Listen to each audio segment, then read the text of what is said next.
ለማንም ማጋራት የሌለብን 5 ነገሮች አልበርት አይንስታይን ከተናገረው። ሰው እንደመሆናችን መጠን ከሰዎች ጋር መገናኘታችን የማይቀር ነው። ሁሉም ሰው ደግሞ በህይወት በኑሮው ችግር ይገጥመዋል። አንዳንዴም ከአቅማችን በላይ የሆነ ፈተና ውስጥ ልንገባም እንችላል። ታዲያ አንዳንድ ሰዎች ችግራቸውን ለሰው ሳያጋሩ በራሳቸው ሲታገሉ፣ አንዳንዶች ደግሞ ሊያግዘን ሊረዳን ይችላል ብለን ወደምናስበው ሰው ጭንቀታችንን ተናግረን መተንፈስ እርፍ ማለት እንመርጣለን። ጥቂቶች ችግራችንን ሰምተው ጭንቀታችንን አይተው ሊረዱን ሲሞክሩ፣ አብዛኞቹ ግን ስለነገርናቸው ነገር እንኳን ምናልባት በአካል አይተውንም ላያስተውሉት ይችላሉ። ታዲያ በዚህ ዓለም ላይ በጥበብ ካልተንቀሳቀስን ለመልካም አስበን ይረዱናል ያልናቸው ሰዎች በተቃራኒው በቁስል ላይ እንጨት ስደድ የሆነ ነገር ሊፈጥሩብን ይችላሉና ዛሬ 5 ለማንም ማጋራት የሌለብንን የህይወት ምስጢር በሰፊው እንመለከታለን። ለቁም ነገር እንደመጣ ሰው ቪዲዮውን ሰብስክራይብ፣ ላይክ፣ ሼር በማድረግ ጀምሩት። ካልጨረሳችሁት ባትጀምሩት ይመረጣል። ምንም ያህል ቅርበት ከሰዎች ጋር ቢኖረንም ለማንም ማጋራት የሌለብን እነዚህን 6 ነገሮች አንድ ባንድ እንመለከታቸዋለን። ከዛም ከማየት ባለፈ በህይወታችንን ተገብራቸዋለን። ካላስፈላጊ ቁስለትና የልብ ስብራት ራሳችንን እንጠብቃለን። በተለይ 4ኛና 5ኛው መራራ ቢሆንም በጣም ይጠቅማቸዋልና እስከ መጨረሻው ተከታተሉት። 1ኛ የስኬትን ምስጢር። ይህ ማለት ለሰዎች ምቀኛ በመሆን ወይም በክፋት ሰዎች አንተ የደረስክበት ቦታ እንዳይደርሱ ከማሰብ ሳይሆን ይህ ስለ ራሳችን የስኬት ምስጢር ለሰዎች ብንናገር እናሳይ፣ እኛ የደረስንበትን የስኬት ምስጢር ለሌሎች ላይ ሰራ ይችላል። ለኛ የሰራልን የስኬት መንገድ ለሌሎች ላይ ሰራ ይችላል። በዚህ ውስጥ ደግሞ ሰዎች የኛን የስኬት ምስጢር ሞክረው ባይሳካላቸው ሰዎች ለኛ ያላቸውን አመኔታ እናጣል። እንደውም በክፋት የሆነ ነገር እንደደበቅናቸው በማሰብ ጠላት ሊያደርጉንም ይችላሉ። ስለዚህ ነው የስኬትን ምስጢር ለማንም አታጋራ ያልኩ። ወደ 2ኛው አልፋለሁ። የገጠመህን ችግር ለማንም አታጋራ። የገጠመንን ችግር ማካፈል ምናልባት ነገሮች እንዲቀሉልን፣ ሸክማችን እንዲቀለል ሊያደርገን ይችላል። እንዳሰብነው ለሰዎች ችግራችንን ስናካፍላቸው ሊረዱን፣ ሊያግዙን፣ በእኛ ቦታ ራሳቸውን አድርገው ሊያግዙን የሚፈቅዱ ሰዎችን ልናገኝ እንችላለን። ምንም እንኳን ሊረዱን ቢችሉና ቢሞክሩ ከእርዳታቸው ጀርባ ምን እንዳለ ማሰብ ግን ተገቢ ነው። ምክንያቱም በዚች ሰጥቶ መቀበል በሆነች ዓለም ላይ ከተሰጠን ጀርባ ምን እንዳለ ማሰቡ አይከፋም።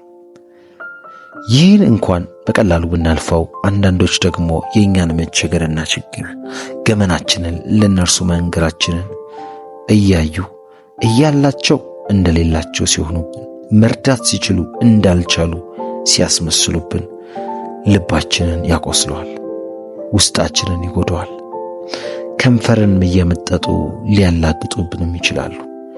አንዳንዶች ደግሞ የእኛን መቸገር፣ የእኛን ማጣት፣ እርዳታ መፈለጋችንን አይተው የእነርሱ መጠቀሚያ ያደርጉናል። ምናልባትም ልናደርግ የማንፈልጋቸው ነገሮች ሁሉ ሊያስደርጉን ይችላሉ። በእኛ ክፍተት የራሳቸው መጠቀሚያ ወይም ጥቅም ማግኛ ሊያደርጉን ይችላሉ። ስለዚህ በቻልነው መጠን በጣም ነገሩ እስካልከፋ ድረስ ምንም አይነት ችግር ቢገጥመን ለሰዎች ባናጋራ መልካም ነው። ወደ 3ኛው ሳልፍ መድረስ የምትፈልግበትን ህልምህን ለማንም አታጋራ። በህይወትህ መድረስ የምትፈልግበት ያስቀመጥከው ግብ ካለ ያንን ነገር ለራስህ ብቻ ማቆየት አለብህ። ምክንያቱም ህልምህ ግብህን ለሰዎች ስታጋራ ሰዎች በህልምህ በግብህ ላይ ትችት፣ ማጣጣል ሊያደርጉብህ፣ እንደማይሳካም ደጋግመው ሊነግሩ ይችላሉ። በዛ ውስጥ የአንተም ተነሳሽነት ይሞትና ሰዎች ባስቀመጡልህ እንቅፋት ተሰናክለህ ትወድቃለህ። እሱ ብቻ አይደለም።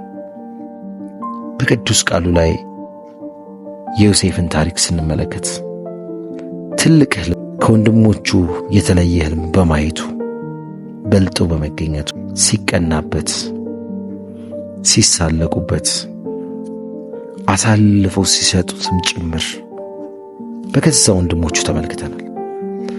ባለ ራዕይ ወይም ባለ ትልቅ ህልም ስትሆን፣ የሚታይ ሰው ስትሆን፣ ከህልምሽ የተነሳ ሰዎች አንተን መጥላት፣ አንተን ማጣጣል ይጀምራል። ህልምህ እንዳይሳካና አካል እንዳይለብስ የተቻላቸውን ያህል ድንጋይ ይወረውሩብሃል፣ ከቻሉም ይገሉሃል። ስለዚህ ወንድሞቼ በህልማችሁ አትቀልዱ። ህልማችሁ ሆኖ እስክታዩት ድረስ፣ ሌሎችም እስኪያዩት ድረስ ለማንም ምንም ነገር ትንፍሻት። ወደ አራተኛው አልፋለሁ። ገቢህን ለማንም አታሳውቅ። ለማንም ምንም ያህል ገቢ እንዳለ አታሳውቅ። ምክንያቱም ሰዎች በጣም ከባድ ፍጥሮች ነን። ገቢህን ካወቁበት ቅጽበት ጀምሮ አንተ በፊት ከምታውቃቸው ማንነታቸው እየተቀየሩ ይሄዳሉ። እስኪ በጥልቀት እንመልከተው። ገቢህን ስታሳውቅ እነርሱ ከገመቱት በታች ከሆነ እመነኝ፣ በሰዎች ለመናቅ፣ ላለመከበር፣ ተሰሚነትን ለማጣት፣ በፊት ታገኛቸው የነበሩትን ቦታዎች ሁሉ ለማጣት ቅርብ ነህ። ለምን ይመስላል?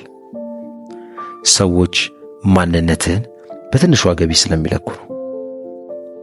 እሺ ይሄ ሲሆን ትልቅ ገቢ ቢኖረኝ እነርሱ ከሚጠብቁት የተሻለ ጥሩ ተከፋይ በሆንስ መናገሬ ምን ክፋት አለው ያልከኝ እንደሆነ፣ እሺ ገቢህ እነርሱ ከሚጠብቁት የበለጠ ከሆነ ለራስህ ትልቅ የቅንዓት ትልቅ እንቅፋት አስቀመጥክ ማለት ነው። ሰዎች ይህን ያገኘኸውን ነገር ከነርሱ የበለጥክበትን ነገር ከቻሉ ሊያሳጡህ፣ ሊቀሙ፣ ሊዘርፉ፣ ሊገድሉ እስከዚህ ድረስ ሊሞክሩ ይችላሉ። በተመሳሳይ ደግሞ እነዚህ ነገሮች የማድረግ አቅሙ እንኳን ከሌላቸው ስምህን የማጥፋት ያንተን ጥረት ውጤት እንዳልሆነ ከሆነ ቦታ እንደወሰድከው፣ እንደዘረፍከው፣ እንደበዘበዝከው፣ እንዳስጠነቆልክ፣ እንዳስመተትክ ምናምን ያልሆነ የሆነውን ነገር ቀባጥረው ስምህን ሊያጠፉት ለሰዎች አብዝተው ሊያሙህ ይችላሉ። ስለዚህ ለማን ብለህ ለምንስ ብለህ ገቢን ታሳውቃለህ? ስለዚህ ለማንም የምታገኘውን ነገር በወር ይሁን በዓመት ይሁን በሳምንት ይሁን በቀን ይሁን የምታገኘውን ነገር ለማንም ማሳወቅ የለብህም። ወደ አምስተኛውና ወደ መጨረሻው ነጥብ ሳልፍ የቤተሰቦቻችሁን ችግር ለማንም አታጋሩ። ቤተሰቦቻችን ውስጥ ምንም አይነት ችግር ሊፈጠር ይችላል። የጤና፣ የኢኮኖሚ፣ የትዳር ብቻ ብዙ አይነት ነገር ሊፈጠር ይችላል። እናም የቅርባችን ለምንላቸው ነገር የቤተሰቦቻችንን ችግር ሄደን ብንናገር ምን ይፈጠር?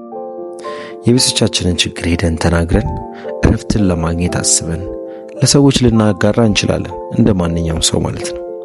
ነገር ግን አንዳንዴ ይህ እረፍት አገኝበታለሁ ብለን አስበን የተናገርነው ማንኛውንም ችግር ሌላ መዘዝ፣ ሌላ ጣጣ ይዞብን እንዳይመጣ መፍራት አለብን።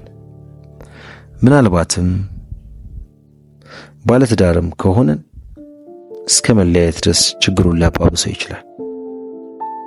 ምናልባት የጤና በሽታም ከሆነ ሰዎች ሊሰሙት የማይገባውም ሊሆን ይችላልና ስማችንን ጭምር ሊያጠፋው ሊሆንም ይችላል። የኢኮኖሚም ከሆነ ምናልባት በሰዎች ዘንድ በማህበረሰቡ ዘንድ የራሳችንን ክብር ልናስነቅፍ እንችላለን። ብቻ የሆነ ሆኖ ችግራችንን እናቃልልበታለን ብለን የሄድነው ነገር ሌላ ጣጣና ሌላ መዘዝ ይዞብን ሊመጣ ይችላል።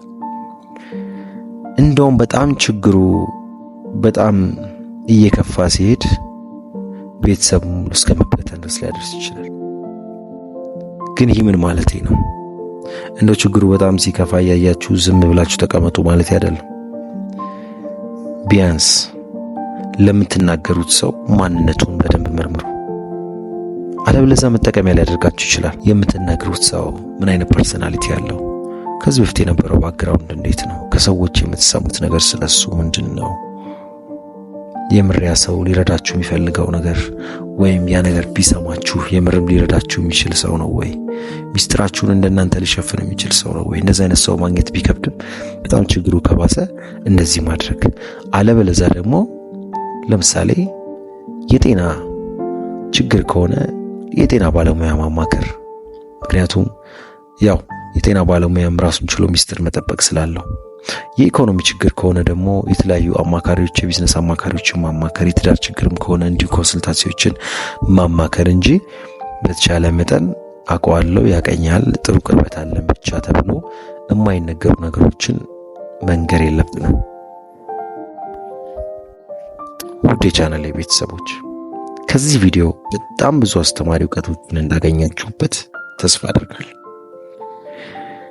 ይሁን ይህን ያህል ጊዜያችሁን ሰጥታችሁ ከተከታተላችሁኝ በሕይወታችሁ ተግባር ላይ እንድታውሉት ደግሞ አሳስባችኋለሁ። ለዚህ የለውጥ ቻናል አዲስ ከሆኑ ሰብስክራይብ፣ ላይክ፣ ሼር በማድረግ ቤተሰብ ይሁኑ። ከተማማርናቸው ከ5ቱ ነጥቦች ውስጥ በሕይወታችሁ ትልቅ ተጽዕኖ የሚፈጥረውን ወይም የፈጠረውን በኮሜንት ሴክሽን ላይ አስቀምጡልኝ። ይህ የእናንተው ምርጥ ቻናል ኢንስፓየር ጀነሬሽን ነው።